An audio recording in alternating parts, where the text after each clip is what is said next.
मैं बहुत अमीर था और 4 शादियां कर लीं, लेकिन औलाद ना हुई। फिर एक दोस्त ने कहा कि एक दवाई पैसे लेकर नाजायज बच्चा पैदा करके देती है।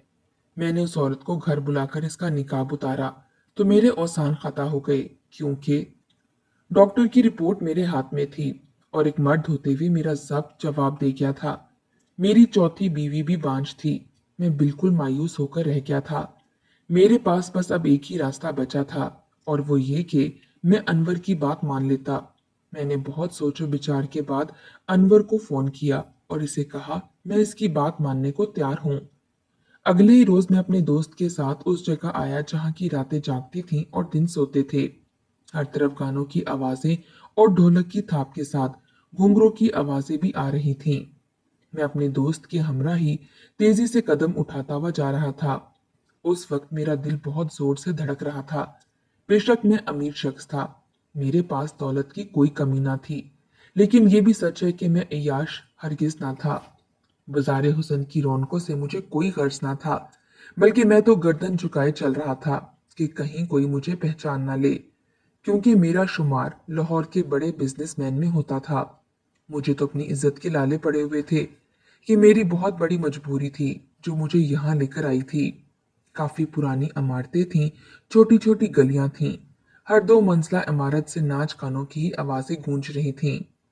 इमारत के बाहर मुंह में पान दबाए इस कोठे के दलाल खड़े गाहकों को अपने कोठे में जाने का कह रहे थे। साथ ही साथ बेबाक से जुमले भी बोल रहे थे। साहब, हमारे कोठे को इज्जत बख्श के देखो, तबीयत खुश हो जाएगी। ऐसा ऐसा माल मौजूद है कि हशाश बशाश हो जाओगे। ये सब बातें सुनकर खफ्त और शर्म से मेरा चेहरा सुर्ख हुआ था। मैंने पहले कभी ऐसी गुफ्तगू सुनी नहीं थी। लगता था जैसे कोई कारोबारी कपड़े का बाजार हो और दुकानदार अपनी चीज की तारीफ करके इसे बेच रहा हो। क्या औरत इतनी सस्ती और मामूली सी चीज थी? बहरहाल, मैं दिल ही दिल में दोस्त की बात मानकर बहुत पछता रहा था। मुझे यहाँ आना ही नहीं चाहिए था। ये मेरी गलती थी।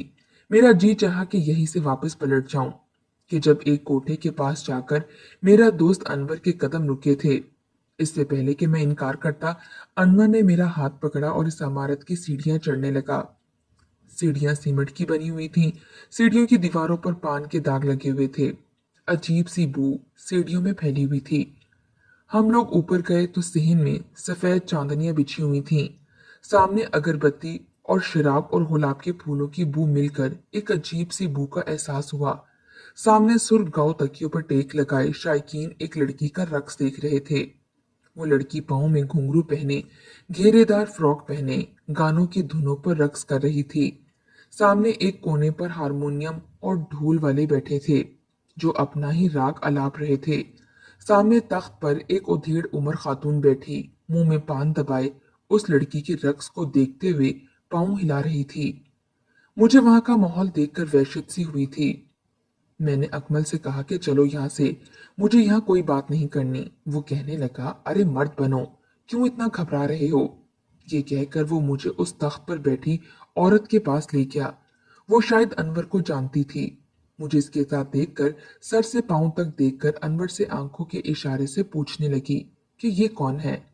अनवर ने कहा, मेरा दोस्त है, इसे रानी से मिलवा दो, औलाद चाहिए इसे। अनवर ने मेरे आने की असल वजह बताई। उस औरत ने पहले तो उगलदान में पान की पीक फेंकी, फिर मुझे देखने लगी। कहने लगी, बैठो मियाँ, यूं खड़े खड़े तो बात नहीं होगी। मैं वहां रुकना नहीं चाहता था, बस मेरी मजबूरी और बेबसी मुझे यहाँ ले आई थी। मैं उसी तख्त के एक कोने में जाकर बैठ गया। वो कहने लगी, देखो साहब, मैं पैसों में कमी नहीं करती। पूरे साल मेरी लड़की मेरे किसी काम की नहीं रहेगी। तेरे बच्चे को अपने वजूद में पालेगी तो जाहिर है कमाकर तो नहीं देगी ना, इसलिए 10 लाख लूंगी। आधी रकम पेशगी देनी पड़ेगी। मेरा दिल अब भी अंदर से बेचैन था। मैंने एक नजर अनवर की तरफ देखा तो वो मुझे इत्मीनान दिलाने लगा। मैंने कहा कि लड़की को यहाँ नहीं रखूंगा। वो कहने लगी, 12 लाख। मैंने जेब से अपनी चेक बुक निकाली और 12 लाख का चेक इसे दे दिया। मेरे लिए पैसे कोई मसला ही ना थे। उस औरत की आंखें यकमुश्त 12 लाख की रकम का चेक देखकर फटी की फटी रह गई थीं। वो मुझे मुस्कुराकर देखने लगी। फिर इसने एक लड़की को पुकारा। अरे ओ चंबेली, कहाँ मर गई, इधर आ। इसकी पुकार पर एक लड़की इसके पास आ गई। सांवली सी थी, लेकिन चेहरे के नकूश पुरकशिश थे। कहने लगी, रानू का गाक है, इसे कह के तैयारी पकड़ ले। इससे पहले वो चंबेली नामी लड़की हुक्म की तकमील करती, मैंने उस औरत से कहा, पहले मैं लड़की देखना चाहता हूँ। लड़की खूबसूरत होनी चाहिए, मुझे बच्चा खूबसूरत चाहिए। मेरी बात सुनकर वो औरत कहका लगाकर हंसी थी। हाँ, जाके देख ले, होश ना उड़ जाए तो कहना। जा चंबेली, साहब को रानू का दीदार करवा दो। वो चंबेली मुझसे कहने लगी, आइए साहब। मैं खड़ा हो गया और इस चंबेली नामी लड़की के हमरा ही में चलने लगा। वो लड़की मुझे एक कमरे के बाहर छोड़कर चली गई। पहली बार मेरा दिल बड़ी जोर जोर से धड़क रहा था। इस औलाद के हसूल की ख्वाहिश ने मुझे कहाँ ले जाकर खड़ा कर दिया था। ऐसी हालत तो मेरी कभी अपनी बीवियों के कमरे में जाते हुए नहीं हुई थी। शायद बात जायज नाजायज की थी। वो चारों मेरे निकाह में थीं, मेरे लिए जायज थीं। और ये लड़की अव्वल तो तवाइफ थी, और इस पर रिश्ता नाजायज, और शायद बच्चा भी। लेकिन मेरी बेबसी थी कि मैं इस राह को चुनने पर मजबूर हुआ था। जब मैंने कमरे पर दस्तक दी तो मेरे हाथों में वाजिया लर्जिश थी। कौन है, आ जाओ। अंदर से एक निस्वानी आवाज आई थी। मैंने दरवाजा खोला तो सामने एक लड़की आधा घूंघट निकाले सजी सवरी बैठी थी। मैंने बड़ी मुश्किल से ही इसे बस एक नजर देखा था, फिर कमरे का दरवाजा बंद किया और इसके पास आकर बैठ गया। मैंने अब तक इसका चेहरा नहीं देखा था, क्योंकि वो घूंघट निकाले हुए थी। मैं इसके सामने जाकर बैठ गया, लेकिन खुद में इतनी हिम्मत नहीं कर पा रहा था कि इसकी तरफ देखूं। शायद मेरा जमीर मुझे इस बात की इजाजत नहीं दे रहा था, और वो इसलिए कि मैंने आज तक ऐसा कोई गुनाह नहीं किया था। जब मुझे यूं खामोश देखा तो वो लड़की कहने लगी, साहब, क्या बात है, पूरी रात क्या यूं ही बैठे रहोगे? उस लड़की की आवाज ने मुझे चौंकाया था। मैंने बड़ी मुश्किल से इसकी जानिब देखा था, जो मेरे लिए बिल्कुल नामहरम थी, लेकिन मैं इसकी कीमत दे चुका था। मैंने बामुश्किल ही अपने हाथों से इसका घूंघट उठाया था, और जैसे ही मैंने इसके चेहरे की तरफ देखा तो मेरे होश ही उड़ गए थे। वो तो मैं एक दौलतमंद अमीर कबीर शख्स था, बाप दादा की करोड़ों की जायदाद का इकलौता वारिस। मेरी बदकिस्मती ये थी कि मैं बे औलाद था। मैं खानदानी रईस था। मेरी पहली शादी मेरे वालिदैन की पसंद से हुई थी। मेरी बीवी मेरी तायाजाद थी। उम्र में मुझसे 5 साल बड़ी थी, लेकिन इखलाक की बहुत अच्छी थी। मेरी शादी को 10 साल बीत गए थे, लेकिन औलाद ना हुई। दुनिया जहां से मैंने जुलेखा का इलाज करवाकर देख लिया था, मगर वो मुझे औलाद ना दे सकी।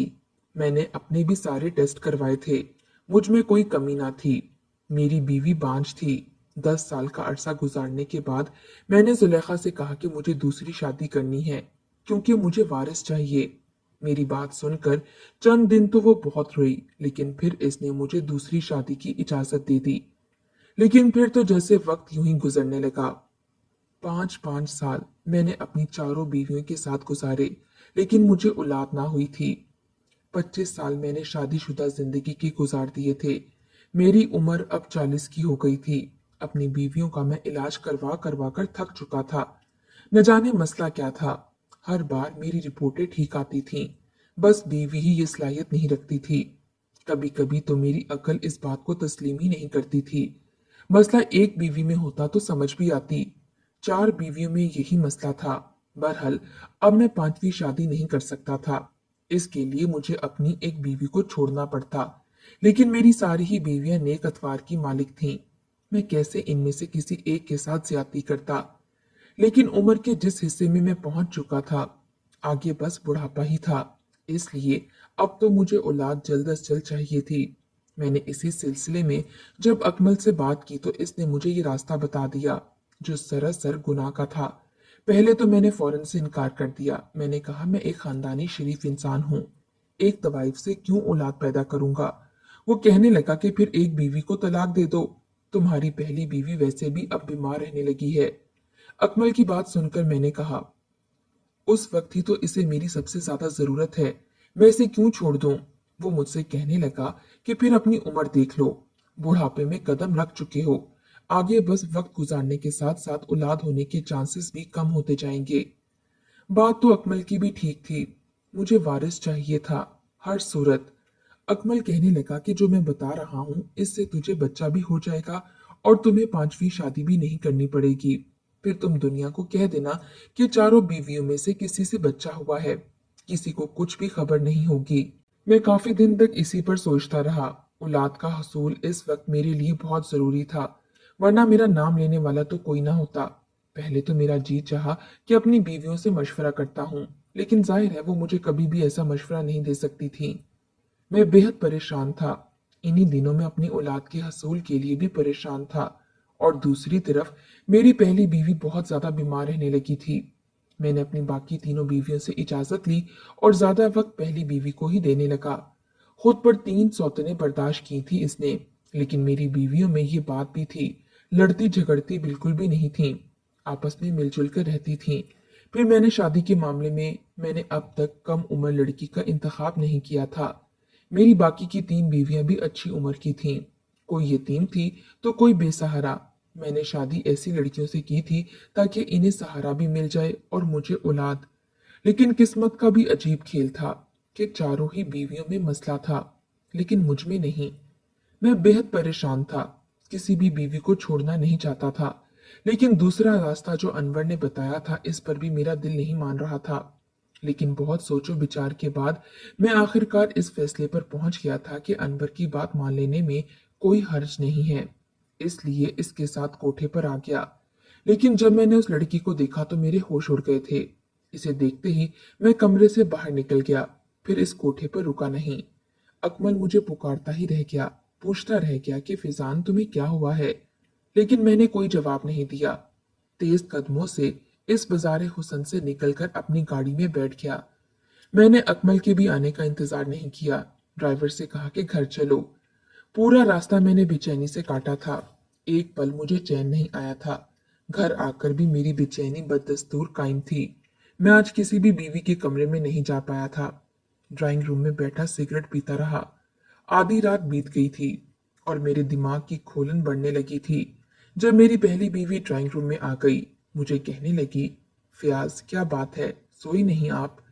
मैंने एक नजर इसकी तरफ देखा, फिर नफी में सर हिला दिया। वो मेरे पास बैठ गई। कहने लगी, फयाज क्या परेशानी है आपको? मैंने एक नजर इस पर डाली, जिसका मेरा पिछले 25 साल का साथ था। वो अब बीमार रहने लगी थी। मैंने इसका हाथ थामा और कहा, तुम्हारी तबीयत कैसी है? कहने लगी, मुझे अपने बचने की उम्मीद नहीं है। मेरे पेट में बनी रसोलियां फट कर कैंसर की शक्ल इख्तियार कर गई हैं। ये आप भी जानते हैं। मैं जानता था कि वो चंद माह की मेहमान है, इसीलिए अब सारा वक्त इसी के पास गुजारता था। मेरे कंधे पर इसने सर रखा तो मैंने भी अपने हसार में ले लिया। मैंने कहा, मैं सोच रहा हूँ कि तुम्हें लंदन ले जाऊं, वहां तुम्हारा इलाज करवाऊं। मेरी बात पर वो कहने लगी, कोई फर्क नहीं पड़ेगा। वक्त गुजर चुका है मेरे इलाज का। बस आप मेरी ख्वाहिश पूरी कर दें, मुझे तलाक देकर शादी कर लें।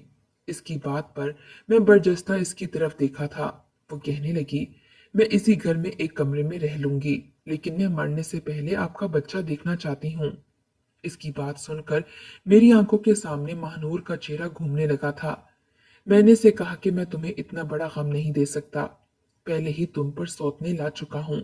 शायद इसी गम में तुम इस बीमारी से दो चार हो गई हो। वो कहने लगी, ऐसा नहीं है।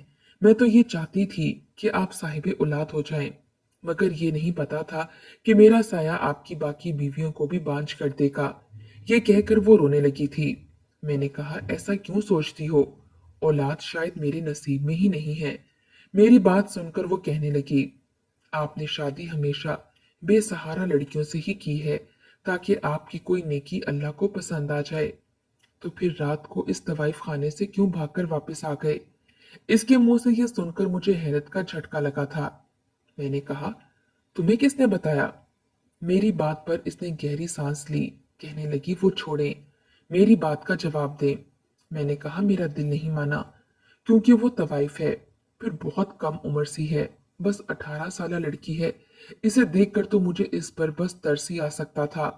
पता नहीं किस कम उम्री में इस बेचारी से ये घटिया काम लिया जा रहा है। मैं इसीलिए वहां से वापस लौट आया था। वो लड़की 18 साल से बड़ी ना थी, बेशक बेहद हसीन थी, मगर थी कम उम्र। मेरी बीवी कहने लगी उसी से निकाह कर लें। फयाज, इसकी बात मेरे लिए गैर मुतवक्का सी थी। मैंने कहा होश में तो हो तुम। एक तवाइफ कब किसी से शादी करती है, फिर इसकी मालकिन क्यों मुझे ये कदम उठाने देगी? फिर वो बहुत छोटी है, इसके पास जाते हुए भी मुझे शर्म आएगी। मेरी बीवी कहने लगी कि हो सकता है आप इसे इस कोठे से आजाद करवाने में कामयाब हो जाएं, तो अल्लाह आपको साहिब औलाद कर दे। अपनी बीवी की बात सुनकर मैं चुप सा हो गया था। कुछ दिन इसी बारे में सोचता रहा, फिर ये सोचा कि मैं इससे निकाह कर लेता हूँ। क्या खबर अल्लाह को मेरी यही बात पसंद आ जाए और मुझे औलाद हो जाए और महानूर भी इस कोठे से बच जाए। मैं अगले ही रोज कोठे पर पहुंच गया। मेरी नीयत उस लड़की को इस माहौल से निकालने की थी। मैंने 1 करोड़ का चेक इस औरत के हाथ पर रखा। वो कभी मुझे देख रही थी तो कभी इस चेक को, फिर कहने लगी, इतनी बड़ी रकम क्यों? मैंने कहा मुझे महानूर से निकाह करना है और इसके बाद इसका इस कोठे से कोई ताल्लुक नहीं होगा। वो औरत लालची सी थी, इसलिए फौरन से मान गई। मैंने अपनी पहली बीवी की ख्वाहिश पर इसे तलाक दे दी। वो मेरे ही घर के एक कमरे में रहने लगी थी। मैं इसके सामने तो नहीं जाता था, लेकिन इसकी हर चीज का ख्याल रखने की पूरी कोशिश करता था। मैंने चंद लोगों की मौजूदगी में रानो से निकाह कर लिया। इसे अपने साथ अपने घर ले आया। वो फटी फटी आंखों से मेरा महल नुमा घर देख रही थी। कहने लगी, सेठ, ये सब तुम्हारा है? तू बड़ा अमीर है, मेरे साथ साथ तो बड़ा कुछ खरीद रखा है। मैं उम्र में इससे बहुत बड़ा था, इसलिए इसका लहजा सुनकर मुझे बुरा सा लगा था, क्योंकि मैं इसका गाक नहीं बल्कि शौहर था। मैंने अपनी तीनों बीवियों से महानूर का तारुफ करवाया, फिर इसे अपनी पहली बीवी से भी मिलवाया। आखिर में मैंने अपनी बेवा से कहा कि वो इसे मेरे कमरे में छोड़ आए। वो इसे मेरे कमरे में छोड़ आई। रात देर मैं ड्राइंग रूम में बैठा सिगरेट पीता रहा। न जाने क्यों कमरे में जाने की मेरी हिम्मत नहीं हो रही थी। मेरी पहली तीनों बीवियां बाकिरदार और नेक सीरत की मालिक थीं, और ये लड़की, इसकी जिंदगी में आने वाला मैं पहला मर्द ना था। हमदर्दी अपनी जगह, लेकिन एक तवाइफ को बीवी के रूप में कबूल करना आसान काम तो नहीं होता। लेकिन औलाद की खातिर मैं ये कड़वा घूंट भी पीने को तैयार था। मैंने सोचा शायद मेरी ये नेकी अल्लाह को पसंद आ जाए। मैं अपनी हिम्मतों को जमा करके कमरे में गया था। उस वक्त तक नानो सो चुकी थी। वो बहुत कम उम्र सी थी। बेशक मैंने 4 शादियां की थीं, लेकिन इतनी छोटी और कम उम्र लड़की इनमें कोई भी ना थी। मैंने उस पर लिहाफ ओढ़ दिया और खुद भी सो गया। सुबह जब मेरी आंख खुली तो महानूर मुझे ही हैरत से देख रही थी। मैंने रात भर इसे कुछ नहीं कहा था, शायद इसीलिए मुझे यूं हैरत से देख रही थी। मैंने उठकर इसे कहा कि वो नाश्ता कर ले। रात भी इसने ठीक से कुछ नहीं खाया था। ये कहकर मैं कमरे से बाहर निकल गया। कुछ देर बाद ही रानो भी बाहर आ गई। मेरी बाकी बीवियों के साथ नाश्ता किया। मेरी आदत थी कि मैं बारी बारी सब बीवियों को अपने हाथ से एक एक नवाला जरूर खिलाता था। चारों बीवियों के साथ मैंने आज तक इंसाफ वाला मामला ही किया था। चंद दिन मैंने महानूर से किसी किस्म का कोई रिश्ता कायम नहीं किया था। हाँ, इससे अच्छे से बात जरूर करता था। चंद दिन ही गुजरे थे कि वो मुझसे कहने लगी, साहब, मुझे ये बताएं, आपने इतने पैसे देकर मुझे खरीदा क्यों था? मैं इसके मुंह से ये सुनकर हैरान हुआ था। मैंने कहा, ये बात क्यों की तुमने? मैंने तुम्हें खरीदा नहीं है, तुमसे निकाह किया है। मुझे इसकी ये बात बुरी सी लगी थी। वो कहने लगी, मैं जानती हूँ कि निकाह से पहले 1 करोड़ की रकम आपने अदा की थी। मुझे तो लगा था कि आप एक रात का भी सब्र नहीं करेंगे और मुझसे अपने पैसे वसूलने की कोशिश करेंगे, लेकिन आपने तो। इसकी बात पर मुझे शिद्दत से गुस्सा आने लगा। अगर वो मजीद ऐसा ही कुछ बोलती तो शायद मैं इसके मुंह पर थप्पड़ मार देता, लेकिन वो चुप हो गई थी। मैंने कहा, तुम मेरी बीवी हो, समझी, कोई बाजारू नहीं। आइंदा ऐसी बात मत करना मुझसे। ना चाहते हुए भी मेरा लहजा बुलंद हुआ था। मुझे यूं गुस्से में देखकर वो तज़-बज़ब का शिकार हुई थी। कहने लगी, हमसे सब ऐसे ही बातें करते हैं साहब। मैंने तो होश संभालते ही मर्द के ऐसे ही रूप देखे हैं, नोच खाने वाले, जुनून और बर्बरियत का निशाना बनाने वाले, भूखे कुत्तों जैसे। मुझे हैरत हुई कि आप कैसे मर्द हो जिसने मेरी सबसे बड़ी कीमत अदा की, लेकिन पहली रात मुझे सुकून से सोने दिया। मुझे हैरत हुई थी, वरना मुझे तो तेज बुखार में भी किसी मर्द ने नहीं बख्शा था। यही कहते थे कि तेरी कीमत इसलिए नहीं भरी कि तेरे बुखार का लिहाज करें। ये कहते हुए टिप टिप आंसू इसके आंखों से गिर रहे थे। फिर इसने अपने बाजुओं से कमीज ऊपर की। इसका बाजू बुरी तरह से सिगरेट के निशानों से जला हुआ था। ऐसी बेहिसी देखकर मैंने जोर से आंखें बंद कर लीं। कहने लगी, ये देखो साहब, मेरे साथ मर्द ये सब करते हैं। मैंने तो आज तक मर्द को ऐसा ही देखा है, लेकिन तू न जाने कैसा है, सब में अलग है। मुझे खरीद कर भी तूने मुझे इस्तेमाल नहीं किया। मैंने कहा, तुम मेरी बीवी हो और अल्लाह ने बीवी के साथ नरमी का मामला करने का हुक्म दिया है, और तुम तो हो भी कम उम्र और नाजुक। मैं समझ नहीं पा रहा था कि तुम्हारे पास आऊं कैसे। बहरहाल एक ही रात में महनूर की संगत ने मुझे तड़पा कर रख दिया था। इसके वजूद पर लगे घाव देखकर मेरा दिल जैसे छुरी से कटा था। 18 साल लड़की के साथ जो सुतम किए गए थे, बिल्कुल गैर इंसानी थे। बहरहाल वक्त के साथ साथ महानूर के घाव भी भरने लगे। वो मुझसे कहती, आपने मुझ जैसी बदकिरदार को निकाह के रिश्ते से मोतबर बना दिया है।